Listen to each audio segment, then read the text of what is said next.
Hi. Hey. Hans. Hey. Hi. Sit down. Thank you. Thank you.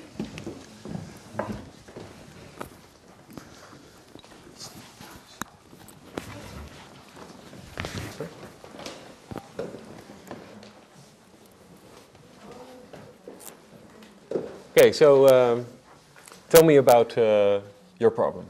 Well, we have a more philosophical problem, and I want to illustrate it on a whiteboard, so sorry. Go ahead. It's all yours. We as researchers are... Yeah, is it possible? Right. Oh, it's long enough. Okay. Thank you. We are interested in two theories. We want to know which theory is the best. So I want to illustrate it with an example, but I won't go into details because it's just an example. Suppose we want to know the language development of preschoolers, and we have two theories. We have theory A and we have theory B. Theory A is more cognitive, and it has some variables and some model. Whatever, doesn't matter. Theory B is more a behavioral model. It's just a different model. It's working with observations instead of real, like fMRI data. So it's really different data, different construct for the same kind of question. So there's one underlying construct, language development, and one is measured with fMRI scans, for example, and the same children are also, they also filled in some questionnaires, and it's more behavioral thing.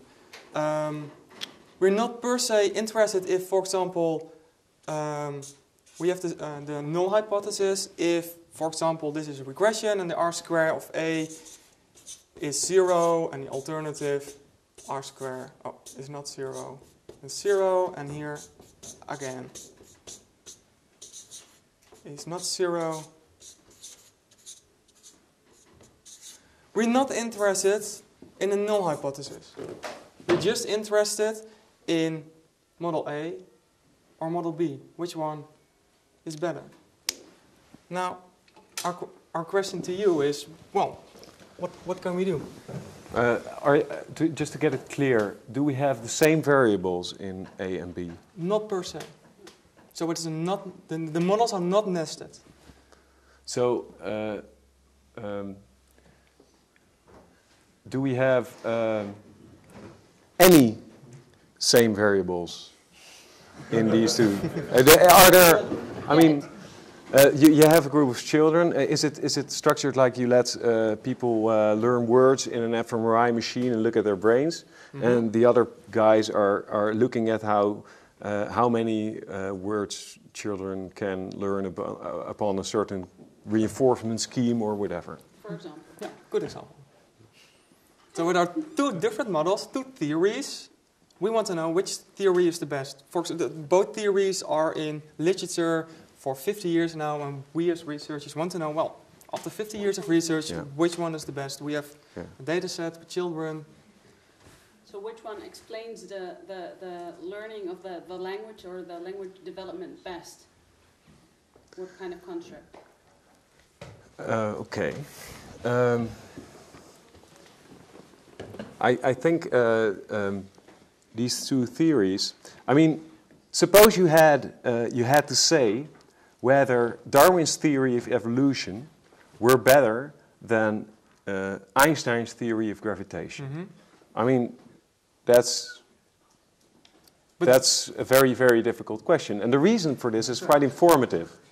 They are not about the same thing. But here we have one underlying construct. Okay, so these people do think they are theories about the same thing, but the research has completely different paradigms, different procedures, different dependent variables, completely different schemes. So they're as they exist now, they are just as incomparable as Darwin's and Einstein's theories, only they go under the same name. Oh, well, so, and they think the underlying measure is the same. Okay, so but if we're really talking about the same process here, and we're language development, then it should be possible to find some experimental or non-experimental situation in which these theories give diverging predictions. So you want to come up with a set of variables that are measured by both theories, or one variable is whatever. One variable is a start. Yeah. If you have one variable on which these theories diverge in their predictions, then that gives you an empirical lead to compare them. If you don't have that, I think it's very, very. Well, you can tally how many experimental effects were predicted by one theory and another theory, but you can't really compare these tallies because they're different fields, and so I think it's very important to work towards a situation where they both have something to say about the same measurable empirical variable. But still, suppose we have that one variable. Mm-hmm. Still, we're not interested if that variable is measuring language development or not. So we're not interested in the classical null hypothesis. We just want to know which of the theories is best. Okay. So suppose we have one variable or a set of variables, and we're still not interested in if language development is measured, yes or not. That's not a question. The question is, we have two theories, which is the best? Okay, but now you have come up somehow with an empirical, a measurable variable that one theory says goes this way, and the other theory says goes possible. That way.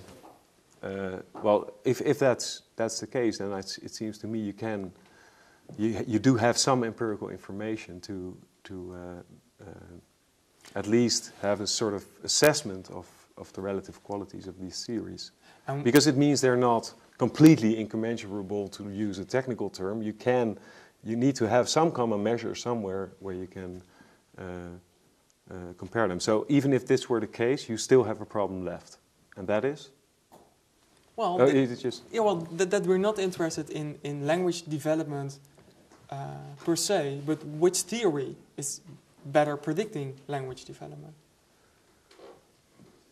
So okay, but for example, you would have one theory that says language development develops like this, mm-hmm. and another one that says that it develops like this, with some crucial age, something like that.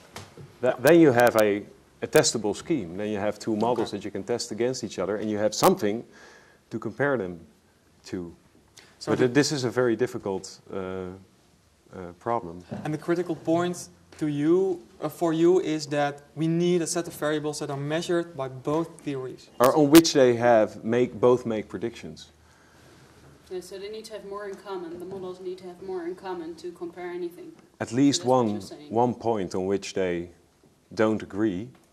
And that would be a crucial experiment, so to speak. Not crucial, completely crucial, but crucial in the sense that we can actually learn something about the relative merits. But this is really a problem that has been much discussed in philosophy of science literature. And if you like, I could give you some references of or books in which this is discussed. Yeah. Well, let's do so. Okay. Yeah. I hope I have helped you a little bit with this very difficult problem. Thank you. Thank you.